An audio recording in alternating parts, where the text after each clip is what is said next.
Hello and welcome to Speaking from the Heart with Sapi, a space for creatives, opinion leaders, and captains of industries to connect and have conversations on Africa and the issues that affect us. Our guests are individuals from all walks of life, each at the top of the game, who will be coming in to teach us and enrich us from their life experiences. In today's episode, we will be looking at the creative industry through the eyes of a spoken word artist who is purpose-driven and a woman of faith. Our guest is Wadzanai Chiuriri, a Christian PR, knowledge management and communications practitioner dedicated to using communication as a tool for fostering meaningful connections, organizational efficiency, and social development. With a foundation in sociology and gender development, she understands that effective communication is the cornerstone of building strong social connections, whether within personal relationships, organizations, or across international borders. Wadzanai's academic journey includes studying international management in Germany as part of the prestigious Afrika Kommt Fellowship, which broadened her understanding of global business practices. Before entering the corporate PR and advertising world, beyond her professional roles, Wadzanai is committed to sharing ideas on purpose, leadership, and self-actualization through workshops, spoken word performances, podcasts, and digital content. Hi, Wadzanai. Hi, Sapi. I'm so grateful that we finally have gotten the opportunity to sit down and have this conversation. I know we've spoken about it many a time, so it's great that it's finally happening. Indeed. To start us off, I would love for you to just unpack for me what life growing up was like for you, what's your relationship with your siblings like, and where do you fit into your whole family structure? Wow, that's a huge question. I'll start with my siblings. Yes. So I have a great relationship with both of them. I have two siblings, an older sister and an older brother. So I'm the last You're the one. baby. I would never have figured. Really? I thought I was quite the baby. But what was life growing up like? I grew up in a very loving home with both parents present and my sister and my brother present as well. I had a great education. I can't complain about that. I think what I could highlight for the purposes of this conversation is growing up was riddled with issues of identity crisis, maybe, in the sense that I compared myself a lot with my sister, who is or was very different from me. I think we're more alike now than we were when we were younger, because she was always like quite the smaller one and light-skinned. And so when we would step out of our home, which was very loving, and then get into the community, it was like, hey, what happened to you? Like, your sister's light-skinned and you're darker. So I think that was one thing that I can recall in my childhood that I can say was not easy. But apart from that, I think that I had a good childhood. And was it just the whole yellow bone syndrome, yellow bone is better, that kind of made you in your own self kind of feel like, am I less or am I less pretty kind of thing? Yeah, so it's not even something that, I mean, in those days, it wasn't even called a yellow bone. What did we call it back then? I have no idea what people called it. It was just, to me, it manifested as what happened to you. And I had to start learning what that actually meant. Right. Because, I mean, I had already grown up with a very light-skinned mom, a very light-skinned sister, and they were normal. And I had grown up with a dark-skinned dad, and I was dark-skinned, and that was normal too. But when we stepped out of that home, right, it's like when people looked at us, they're the ones that identified something that was wrong. And I never thought it was a bad thing or an unusual thing that we're different. We just were different until I had to explain that difference to someone, right? So I only totally. later on learned about, and that's only in my adult life, learned about things like colorism and yellow bone or this and that. But as a child, it didn't exist that way. It just existed as you're not like your sister, therefore you are not beautiful. So I would say if there was something negative to highlight about my upbringing, that is one area that I had a struggle with. Apart from that, really, she really was a great sister and still is a great sister who had my back. And she never actually had such an attitude towards me to say, I'm lighter than you, or I have because it's longer just hair. normal because it's normal. It's how we are. And I relate totally to that because at home, my dad is the only dark-skinned person in the family. Right. And it always comes out when we go out and people don't know that he's my father. There's always, when you introduce and say, oh, this is my dad, there's always shock on their faces. And then the immediate thought is, okay, then her mother must be of another nationality type of thing. So I completely relate to that. In our world, it was normal, but to the outside world, they felt there was something that was different about it, when actually, no. It's normal. And a quick funny segue. My dad always used to tell us about how when he would take my sister to school, they thought that he was... the driver. The gardener, actually. Because with my dad, he was like, your driver is here. And I'm like, that's my father. That's not the driver. They thought, what? Who is this guy? So I think they only then realized that he was her dad at parents-teacher consultation, right? And like that so they're like, what? What? Oh, the gardener is here? Yeah. Because I think school was so close, so he'd just take a walk with her. Right. So it's interesting to hear things like that. But really, within our own family, it was always normal. And even now, my mom is still very light and it doesn't feel strange. I'm reminded of it when someone points it out. You're a spoken word artist. And you're formerly known as Black Pearl. Is there significance to this name? How did you come up with that name? And why did you choose a stage name? Wow. You've asked so many questions. I'm trying to pack so much in. I know that time is going to be the enemy here. Okay, so I'll be very fast. Yes, many people know me as a spoken word artist. I shy away from calling myself that, but that's the best way that someone would understand what I do. At least one of the things that I do.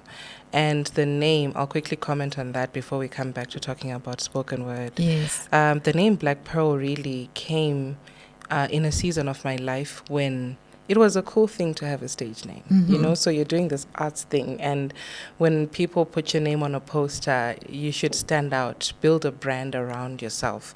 And I really wanted to build that brand. And Black Pearl, I actually just saw someone else named Black Pearl on TV, and I thought it was really cool. And I adopted that name and I gave it some kind of meaning, because I then just looked up what's a Black Pearl actually. Yes. And then I learned something like they're not actually black pearls, but they're pearls that come from black oysters. So they're called black pearls. And I thought, it's a rare thing. So I'm a rare thing. And I really tried very hard to give substance to that name, but it never really, on the inside, I knew that there was no substance to it. So I never was quite satisfied myself with the name. And several times I felt like I really need to rebrand myself and pull away from this name and maybe come up with a different name or just go by my own name, Wadzanai. But it was always hard because I felt like, how do I start? Like, what do I say? Do I just get on a page and say, guys, I'm no longer called Black Pearl and I'm now called Wadzanai? It felt weird. But later on, I had an encounter with Jesus. And this encounter with him really just changed my entire life.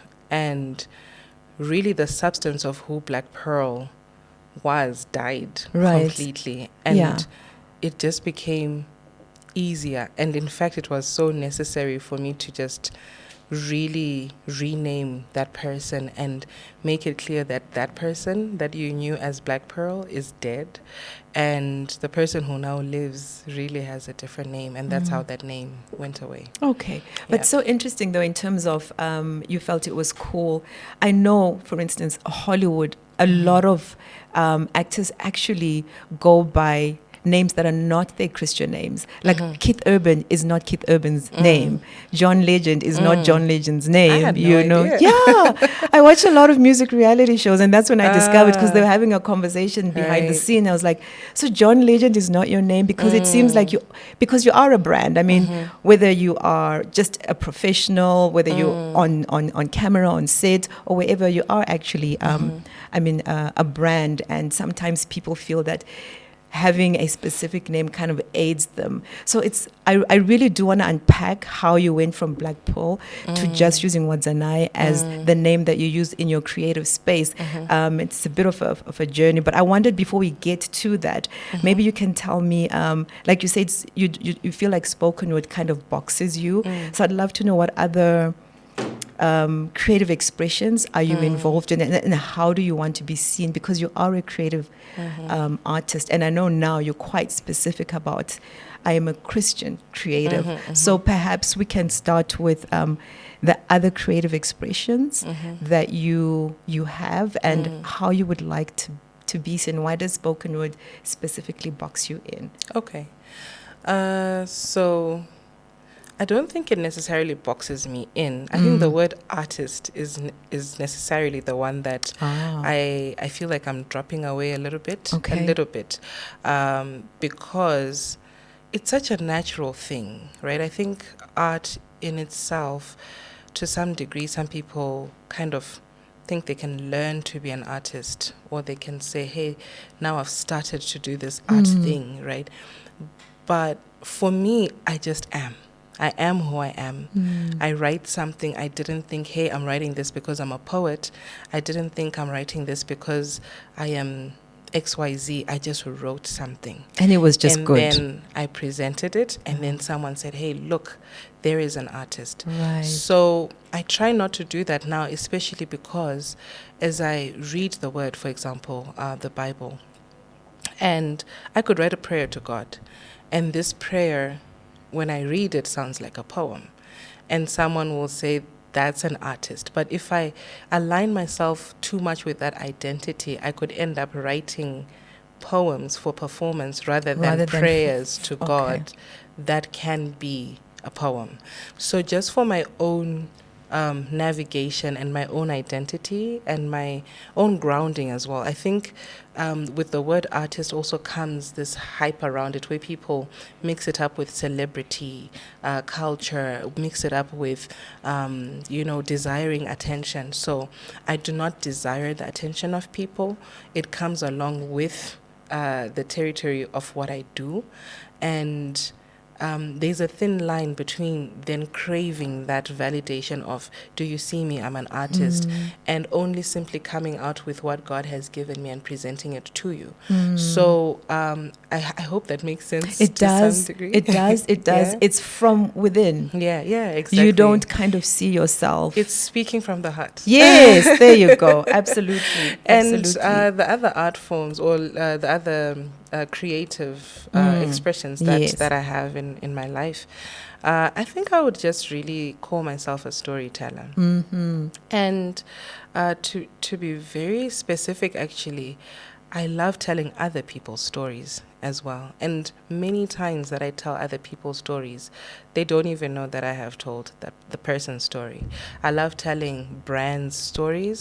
So I've worked in marketing for a very long time, public relations, communication, and so on. Yeah. And I believe that even brands, maybe even especially brands, and brands like companies or products and so on, have a great responsibility and impact on how people think and operate. Yes. And it's also really important for communication practitioners to carry responsible communication that builds positive cultures. So it's one area that I am a creative in. And I also recently learned how to do graphic design. There's so many tools out there now that we can all find expression. And I really respect people that have spent many years learning how the to craft, use. right? Now that Canva's come along, we're all like, hey. I'm a designer too. You so know? I'm not, by all means, I'm not saying I am like them. But at least I have this place that I can ideate and I can bring out thoughts that I have. And I've also had great mentors. I used to work in advertising, and I would work with a team of designers as a copywriter. And when I would sit by them and they would show me, don't put the logo too close to the edge and don't do this and don't do that, I believe that they imparted so much knowledge about design to me as well. So now I really am able to share that as well as an art form. So let's go back a little bit to the content. Now you saying as Wadzanai and having had the encounter and being born again, your content is coming mostly from the word. I think it would be of benefit to people watching to kind of understand where you have come from and why this was so significant to you. So as Black Pearl, what was the content of the story that you told, the inspiration behind it, and I think just a little of the journey that kind of led you to that encounter. I think it would be great for people to know Black Pearl, so that they can appreciate Wadzanai now. You know, I hear you. Wow. Two things are coming to mind, and I'll say them very quickly because of time. One is, maybe let me go back to the name Wadzanai very, very quickly. I asked my mom why she named me Wadzanai, and she told me that she just liked the name before I was even born, before she was even expecting a child. She just started liking the name Wadzanai. And in fact, I have a cousin named Wadzanai. Her sister's daughter, who came a year before me, is named Wadzanai. And then when I came along, then she named me Wadzanai. So I had and have the knowledge that my mom had an intuition that I was coming, right? So that name was, I believe that name was given to me before I came. And when the word of God says, before I formed you in your mother's womb, I knew you. I believe that. So I think my mom discerned it spiritually that Wadzanai was coming. I'm coming to that name because we're now talking about changing from Wadzanai to Black Pearl, then from Black Pearl to Wadzanai. I believe when he created me, when he formed me, I was always Wadzanai. And when I came into this world and hadn't really come into alignment with who he called me to be, I started to give myself my own name. And likewise, in terms of behavior and the way that I was living my life, I also was living my life my own way without knowing how God wants me to live. So maybe coming back to something that's very relatable to your listeners, right? In the art space, there's a lot of there are a lot of cultures that are in there that we take on when we become part of that industry. And I think many people, this may be, it's not a stereotype. A lot of artists smoke, a lot of artists drink, and I also picked up the habit. I hate to call it a habit because it's an addiction. Really, it was an addiction for me. I started to smoke cigarettes, I started to smoke weed, I started to drink a lot, and that's not because someone said, hey, now you're an artist, you need to start smoking and you need to start drinking. But I think that the places that I found myself in were places where I was looking for something. Right. And I couldn't find that something, some kind of satisfaction, and I couldn't find it. And because I'm just searching for something and something and something, and you don't even know what it is, you find this thing that gives you some kind of pleasure, and you hang on to it. And so this is something that started for me in that space. And maybe very personally, I would say, because being an artist isn't something that my family completely understood. I think there are very few families in Zim that understand that space, and honestly.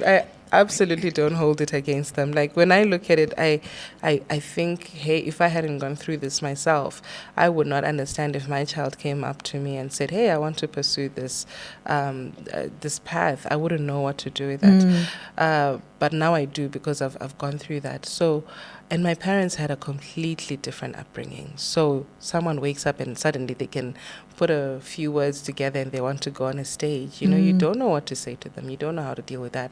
So I found a place of belonging in a group of people who also had other things that came along with that acceptance, you know.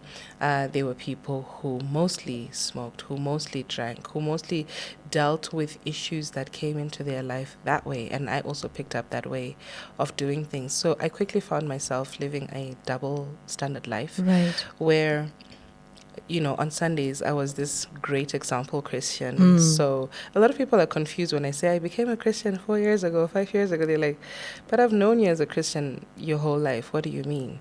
And what I mean is I had not made a very personal decision to follow Jesus and to live by the precepts of the book of the Bible, to really say, hey, if the Bible says live this way or go in this way, that I would actually do it. I just did what I needed to do to have people believe that I'm a Christian, which was very different. So I could have been drunk on a Saturday and in church on Sunday, and people saying, oh, look at her, because I would have dressed well, I would have looked the part, I would have cleaned up, you know. So at some point in time I had the desire to really be one of the two. I just couldn't live as like both. a fork road. Yeah. Either or. Yeah. And I understand. To be fair, I think I gave both options a chance. You tried both dresses. I did. And found the one. I said, hey, if God is real, I need to know, and I will pursue him.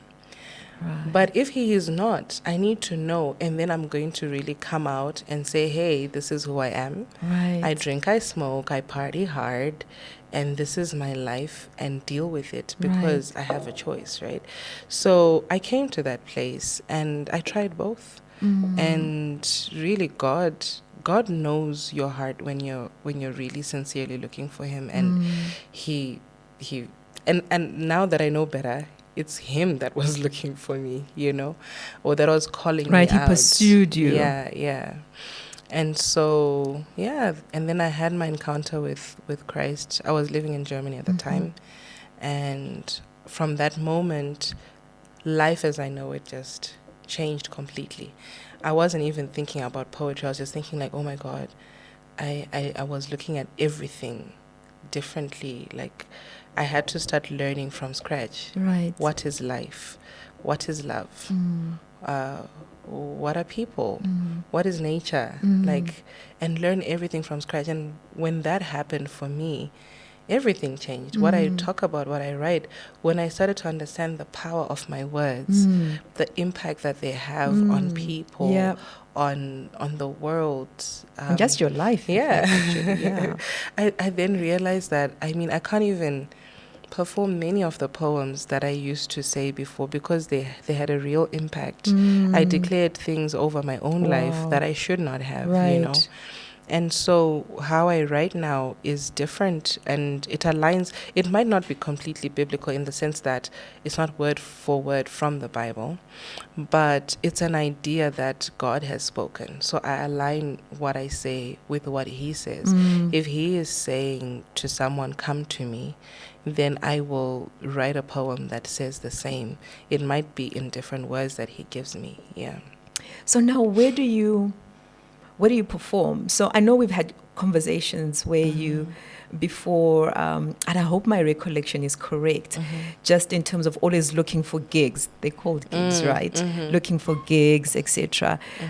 Has that changed? Like, where are you performing this? Where's Wadzanai performing versus where Black Pearl performed?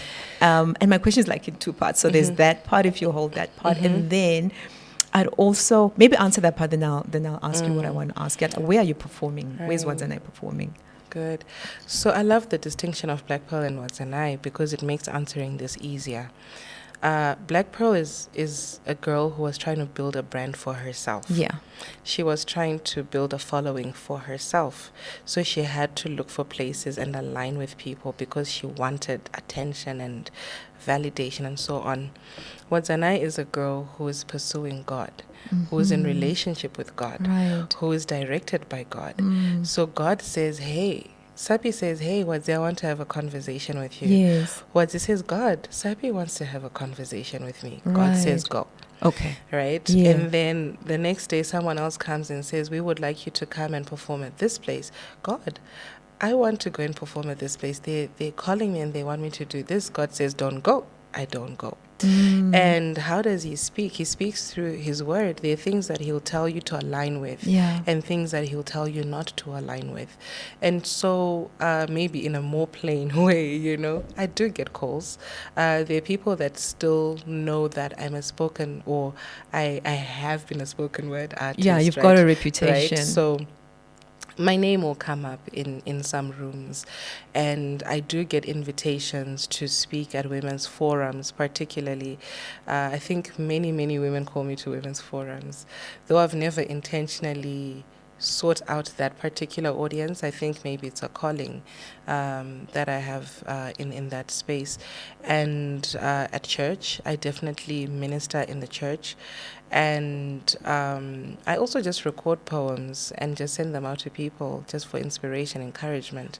But for the greater part, I receive, or in line with what you're asking very specifically to say, when I have an audience, where is it coming from? It's usually coming from an invitation, normally from corporates and corporate events. Had you reached a point in your craft where you had monetized it, either or, whether it was still Black Pearl or even now as Wadzanai? Because there's I'm a Trevor Noah fan. I also recently discovered Len Mojonasi, and I've been following his journey on AGT and how far he got. So yeah, and they all kind of seem to have really, although I know Trevor had already made it by the time he went to the States.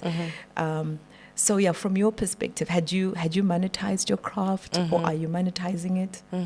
Well, I am actually. I make money from telling stories. This is why I really was stressing the point that it's not just one thing that I do. It's one thing that's very prominent, because there's one of the formats that I tell stories in puts me in front of people. And that's the one where people think maybe all the money comes from.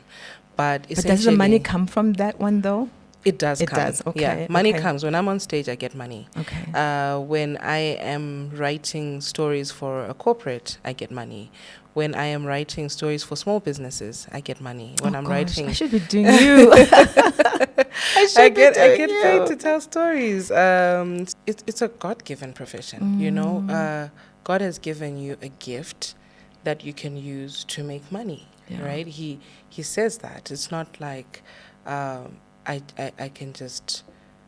He says I should get paid as I minister as well, right? Yes. So the only difference for me now, or how I used to make money back then and versus now, is back then I would follow the money very desperately. So if you told me to write for LGBTQ, I could write about that. But now I have different principles.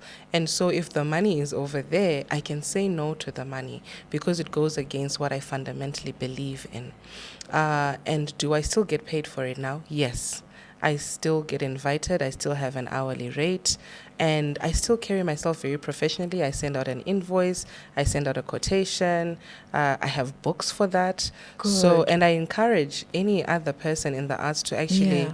take their craft that seriously, make a decision about your value system, what money are you going to accept and what money won't you accept? What's your rate card? Be decided about that. And how do you carry yourself as a brand? Are you to be taken seriously? Do you show up for a job drunk? Are you smoking pot before you get on stage? Are you delivering a good service? You have to think about all those things as well. So yes, I definitely look at it as a profession. As a I love the profession. way that you say that, and I think that's probably why you treat it the way that you do treat it. Can you tell me, just from your view, having been in that space, quite steeped in it, what is your view of the creative industry or sector in our country, in Zimbabwe? Wow. I think that we have great creative people. I think that's one of our strengths as a country. I don't think we take it seriously enough. I don't think there's enough intentionality in developing creatives who treat their work professionally. I do believe that there's some people who've managed to do that. I thank God that I had parents who actually were very strict about finish school, get your degree, like be serious. So I had to treat it very seriously because they nurtured me into mainstream professions as well as I was still going for my arts. So in my own time, I do train creatives as well to treat their work. That. So I because it's something that happened for me and I see an opportunity for it for other people as well. I do take on young people and I teach them and say, hey, you need to carry yourself better, you need to write better, you need to have a brand that's well distinguished, and your paperwork needs to look like this. And, so I do share, and whoever takes it, and those that don't, they don't. And what role does this sector play in framing the narrative of our country, of our continent? Because it's so public, people now have channels on YouTube, on TikTok, on all channels. So how important is it? It's very important because this is we don't have enough time for me to share how important it is. Come back. But you can't have any sector of business operating without the creative sector. I can't. You can pick one now, and I'll tell you where you need a creative in that business. So we are pivotal to the growth of our economy. Yes. We are pivotal to the branding of our nation, and so we need to actually grow that industry more intentionally. I love that, and I there's so much more that I wanted to ask you around, especially the industry. How has the way that you approach your profession, and I know you look at them as both professions, so can I say your day job, if that's fine, how your faith has impacted the way that you show up to work every day? And then the last question would be, how do you use the platform that you now have to make a positive impact on the younger generations, especially Africans? Okay. Yeah. Very quickly. So I choose my jobs the same way that I choose my poetry gigs. So the current job that I work in, I am there because I know that it aligns with God's desire to improve the way we do work. So I work for an organization whose goal is to improve the business operating environment, manufacturing sector's operating environment. So I know when I'm telling stories and working in communication and knowledge management in that space, I'm actually making a difference for the kingdom as much as I am doing it for my nation, Zimbabwe, right? So that's how I chose that job. And if I ever get another job offer, it's still going to go through the lens of, does this honor and serve God's purpose? And then how do I operate differently in that workplace? I am not lazy. I am hardworking. I can very confidently say that because the word of God says that I should not be lazy, that I should work as unto the Lord and not to human masters. So, I think my boss has it easier because I report to someone higher. And I love my colleagues differently now. I'm more patient with them because of who I honor, and that is God. So I see them first as God's people before my colleagues. So my work life is so much different now, and thanks to God. And then Well, I'm here. This is one of the ways that I do it. I'm very generous with my story. I went past the phase of, hey, some people are going to look at it and think, what, you used to smoke? What? Or, what do you mean? You were Christian, we were together. There are people that are looking at me and thinking, I'm betraying them pretty much. So how do I use where I am to better other people? I had to die to self and say, hey, some people won't like what I'm doing. Some people will like it, but I'm going to step out and speak to someone just so that as they hear my story, they know you're not alone. Someone else has gone through it, and God has come through for that person, and so he can come through for you as well. I choose my platforms intentionally as well, where I know they're young people, where I know, hey, in this area, even though these people don't have a good enough budget to pay me according to my rate card, it would make a difference for me to go there. So that's how money doesn't necessarily control where I go anymore. Please, guys, please do pay me, whoever's listening. Don't take advantage of me. But I do assess projects differently and try to prioritize impact over money more. Yeah. Oh, wow. There was so much more, but I knew time would always be running ahead of us. Yeah. Thank you so much for joining me, Wadzi. And thank you for having me. It's really been amazing. We're going to end with a special spoken word piece that Wadzanai is going to do for us. And I just want to say thank you to everybody who's tuned in, who's listened, who's watched. Love to hear your comments. So just reach out on social media. Tell us what your comments are. And just remember to hashtag speaking with Sapi so we can follow the conversation. And I'm just going to hand it over to Wadzanai. It's been really special having you. And thank you for having me, Sapi. It was such a pleasure. And so to our listeners, I think I'll dedicate this one to someone who might be listening. It's called Underneath It All. Maybe underneath your rage are memories of years of abuse, when your father left your mother, and your mother was left to fend for you alone and all your siblings. Maybe your mother didn't speak very kindly with you. Maybe both of your parents passed on when you were too young to understand. Maybe before you could grieve, you were taken away and given to another. Maybe an aunt, a friend, or a family member, someone who didn't know how to love you.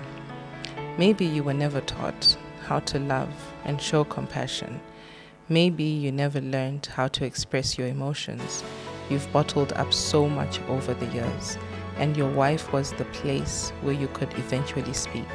Your husband was the place to cast your burdens, but your words turned into fists punctuated by screams and scratches. Maybe no one ever validated you. They never told you that you're handsome, that you're beautiful, that you're fearfully and wonderfully made. Thank you that you could achieve great things. Maybe you believed that the only power you could ever have is bought with a bright price. Maybe you were struggling financially and violence was the only way to express your frustration. And maybe the reason you stay is because life is just too difficult to face it alone. You think no one will ever want you. No one can ever love you. Maybe underneath your rage are dreams that were stolen and memories of deep hurt. And maybe you've heard people say, hurt people hurt people.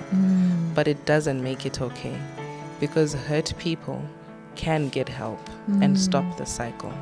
God is saying, come to me and I will give you rest. Oh, wow, that's beautiful. Thank you.